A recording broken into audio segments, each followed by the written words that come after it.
troviamo sotto l'ipogei, vicino alla chiesa di Balai Vicino, che dal 3 di maggio custodisce le 3 statue dei martiri turritani. Stiamo parlando della Festa Manna, le celebrazioni proprio per ricordare Gavino, Protto e Giannuario, ma per parlarne dobbiamo tornare indietro nel tempo al IV secolo d.C., che vide il martirio proprio qua a Porto Torres, nella chiesa di Balai Lontano, dei 3 martiri. Per parlarne abbiamo invitato Giancarlo Pinna, che è un noto conoscitore delle tradizioni della città turritana. Siamo all'ottobre del 303. Che cosa succede?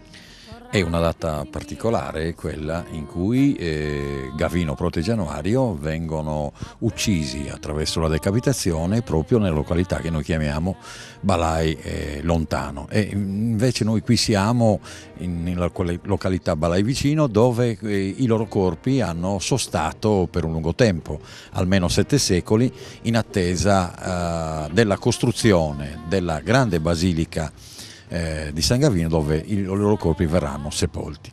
È una storia particolare. Protto è un presbitero, quello che oggi chiamiamo un prete, e Giannuario è un diacono.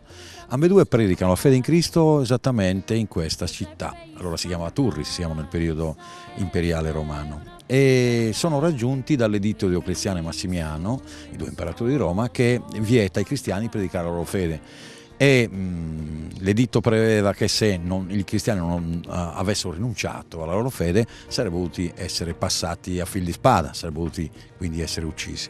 E quindi succede che dopo un processo intentato da Barbaro, che è il prese di Corsica e di Sardegna, dopo varie torture, dopo vari episodi nei quali si fa violenza ai due, succederà che saranno condannati a morte. E verranno affidati a un militare pagano, Gavino appunto. Gavino in un primo momento è un militare pagano che ha il compito di custodire questi 2 ecclesiastici. Succederà una cosa che Barbaro non aveva previsto. Gavino anche lui si convertirà alla religione cristiana e quindi sarà il primo ad essere acciuffato dagli uomini di Barbaro, perché lascerà fuggire i 2 e sarà portato a Balai Lontano, dove il 25 ottobre appunto verrà decapitato e il suo corpo gettato in acqua. 2 giorni più tardi succederà la stessa storia per Protto e per Giannuario. Appunto, come dicevamo prima, i loro corpi verranno raccolti e sistemati all'interno di alcuni ipogei qui a Balai Vicino.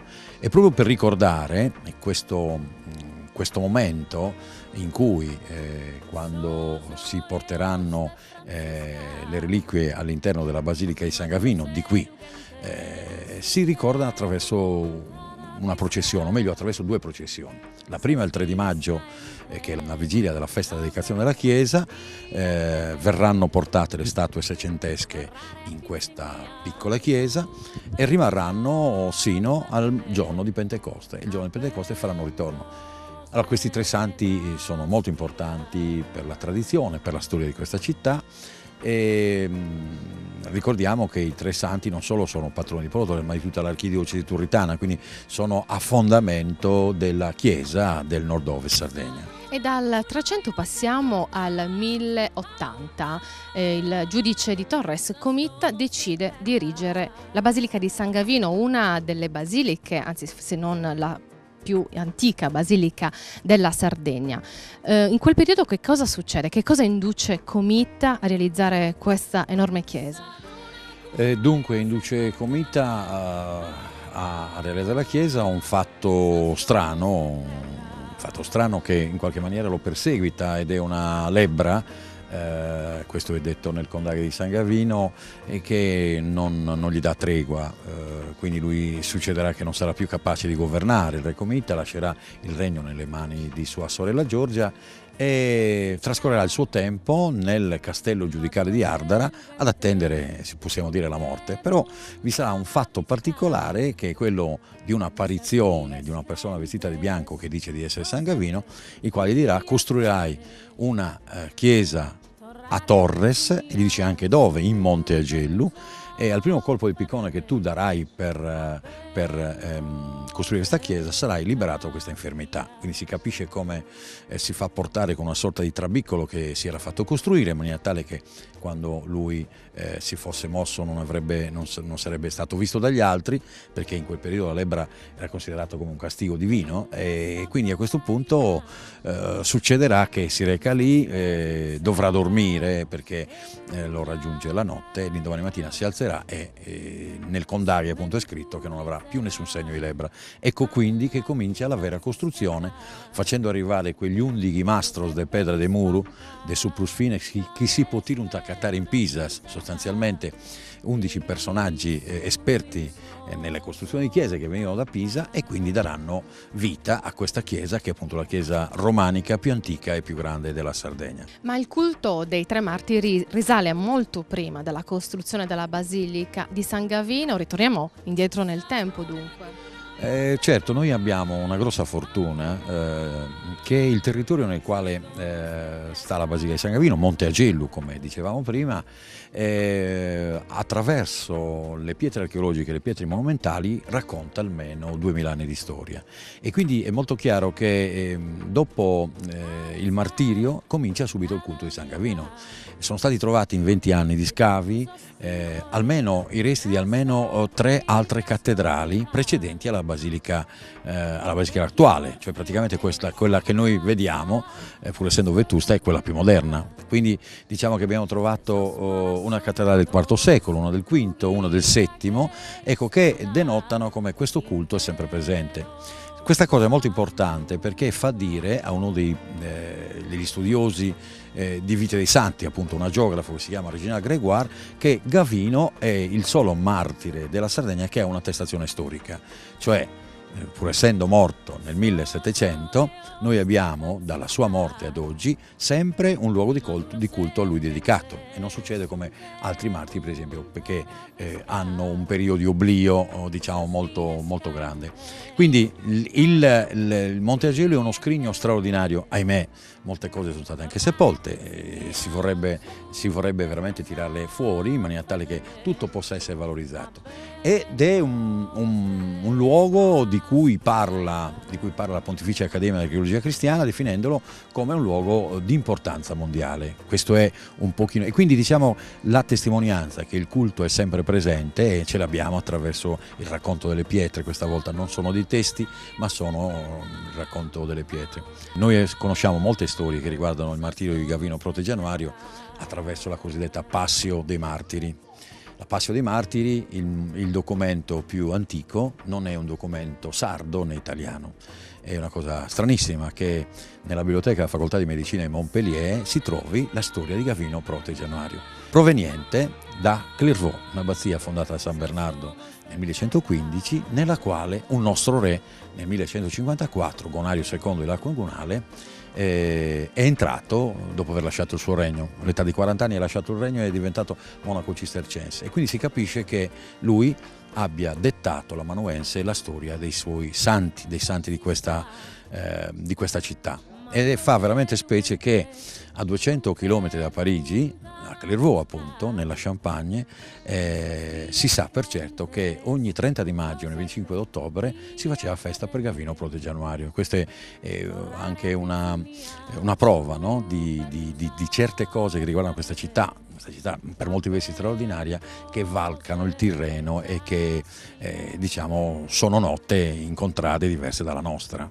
Abbiamo parlato di culto, ma non possiamo non parlare del legame che unisce la città di Sassari alla città di Porto Torres, ed è viva nei secoli attraverso un pellegrinaggio che si fa sempre la notte tra il sabato e la domenica di Pentecoste, un legame che unisce i due popoli anche attraverso la consegna delle chiavi della Basilica di San Gavino dal sindaco di Sassari al parroco di San Gavino. San Gavino, certo.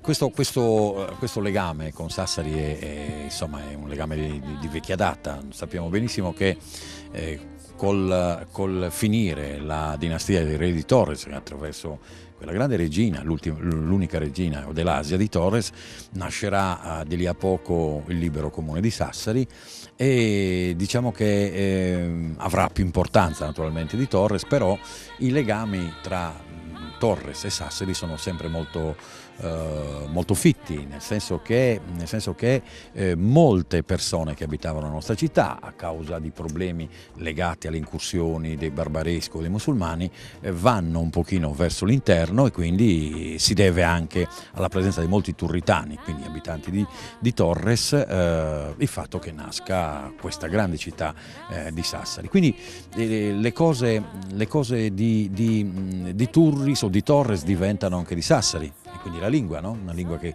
si forma nel Porto de Turres attraverso gente che parlava il logudorese e altri che parlavano un antico idioma pisano, era un centro di scambio, quindi nasce questa lingua che quindi da questa città va a finire a Sassari, e attraverso il culto dei martiri che viene proprio trasferito a Sassari. Un esempio tipico: se noi abbiamo la possibilità di vedere il Duomo di Sassari, vediamo rappresentati sulla facciata ancora San Nicola, ma anche Gavino Protegianuario, e diciamo che tutto quello che riguardava prima Torres passa a Sassari, tant'è vero che in molta corrispondenza, per esempio dei papi, Sassari si chiama Civitas Turritana, quindi diciamo che il legame è veramente forte.